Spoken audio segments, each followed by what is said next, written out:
প্রিয় ভিউয়ার, আসসালামু আলাইকুম। আজকের প্রতিপাদ্য বিষয় হচ্ছে আমরা সৎ থাকি, তারপরেও কেন মহান আল্লাহ তাআলা আমাদের সাথে এইরূপ আচরণ করেন, বিষয়টি ব্যাখ্যা করব। সঙ্গে আছে আমি প্রভাষক ইফতেখার আহমেদ রতন।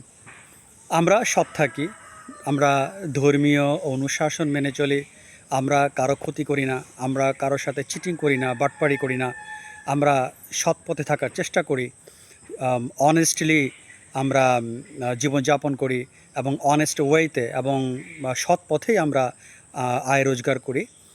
তারপরে কেন আমরা এই দুঃখের মধ্যে থাকি, কেন আমাদের বা আমাদের পরিবারের সদস্যদের সমস্যা যায় না, অসুস্থতা একটা না একটা সমস্যা থেকেই থাকে।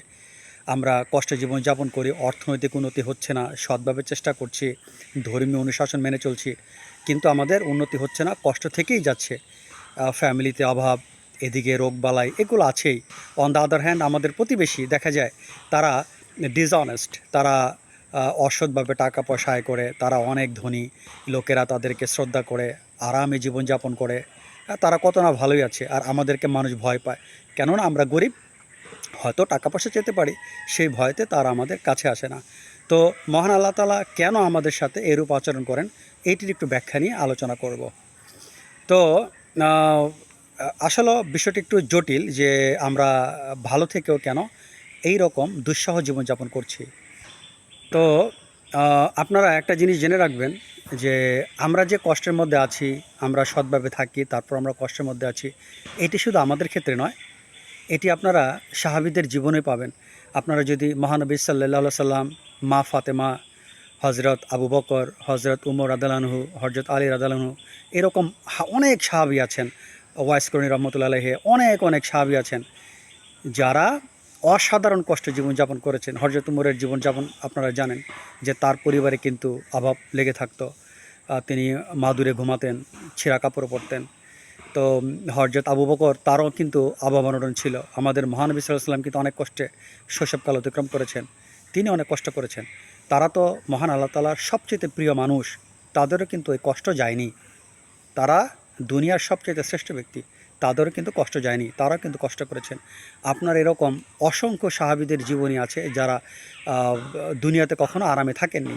শুধু সাহাবী নয়, তাবেঈন আছেন, অনেক ওলি আল্লাহ আছেন যারা এরকম কষ্ট করেছেন। হাজার হাজার দৃষ্টান্ত আছে, ছোট ভিডিওতে এটা আলোচনা করে শেষ করা যাবে না। অনেক অনেক দৃষ্টান্ত আছে, তারা অনেক কষ্ট করেছেন, যেটা বর্ণনার বাহিরে।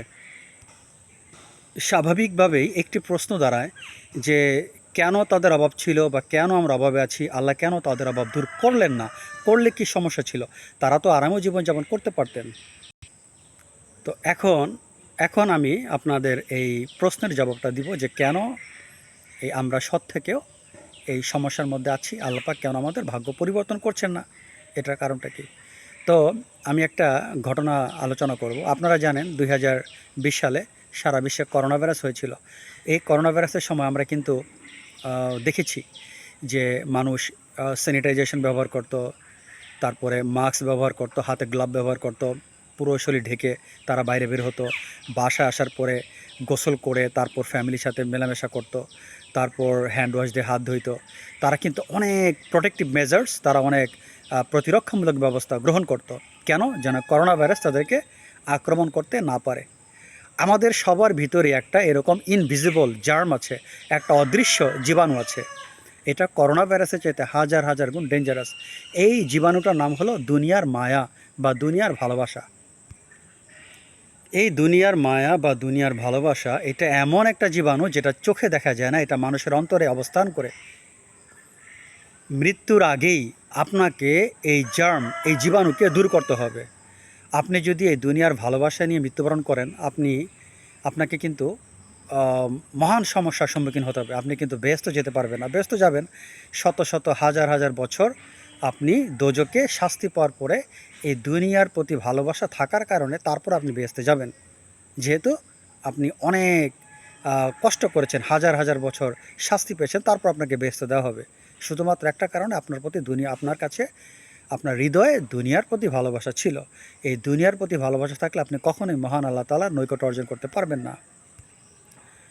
মহান আল্লাহ তাআলা তার প্রিয় বান্দাদেরকে এই জন্য দুঃখ কষ্টের মধ্যে রাখেন, সমস্যা দিয়ে রাখেন, যেন এই দুনিয়ার প্রতি ভালোবাসা যেটা ইনভিজিবল, চোখে দেখা যায় না, অন্তরের অন্তরে অন্তরে অন্তরস্থল অবস্থান করে, সেটাকে ধ্বংস করার জন্য মহান আল্লাহ তাআলা তার প্রিয় বান্দাদেরকে এই দুঃখ কষ্টের মধ্যে রাখেন, নানান সমস্যার মধ্যে দিয়ে তাদের জীবনকে অতিবাহিত করার একটা সিস্টেম চালু করে দেন, যেন তাদেরকে দুনিয়ার ভালোবাসা স্পর্শ করতে না পারে।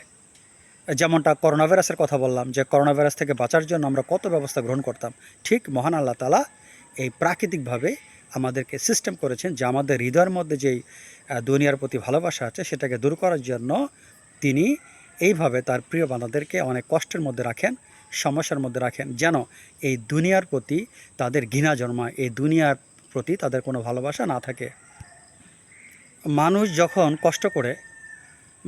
কষ্ট করে তখন সে বুঝতে পারে যে আসলে কষ্টটা কতটুকু। এই কষ্টটা তিতে, এটা আমরা স্বীকার করি, কিন্তু তার মধ্যে মিষ্টি নিহিত আছে, এই কষ্টের মধ্যে মিষ্টিটা নিহিত আছে। এখন আপনি যখন দেখবেন যে এই দুনিয়ার প্রতি আপনার একটু আকর্ষণ আছে, আপনি একটু ভালো থাকতে চান, ভালো পড়তে চান, ভালো খাইতে চান, এইটাই প্রমাণ করে যে দুনিয়ার প্রতি আপনার ভালোবাসা আছে। এই যতদিন আপনার এই দুনিয়ার প্রতি ভালোবাসা থাকবে ততদিন কিন্তু আপনি মহান আল্লাহ তাআলার নৈকট্য অর্জন করতে পারবেন না। আর এই দুনিয়ার প্রতি এই ভালোবাসা বা আকর্ষণ নিয়ে আপনি যদি মৃত্যুবরণ করেন, আপনাকে শত শত বছর, হাজার হাজার বছর আপনাকে দোজখের আগুনে পুড়তে হবে, তারপর যে আপনি বেহেশত পাবেন। আপনি যতই নামাজ কালাম পড়েন, এই ইনভিজিবল জার্মটা, ওই অদৃশ্য জার্মটা, দুনিয়ার প্রতি ভালোবাসা, এটাকে দূর করার জন্য আমাদের অনেকের মধ্যে থাকে।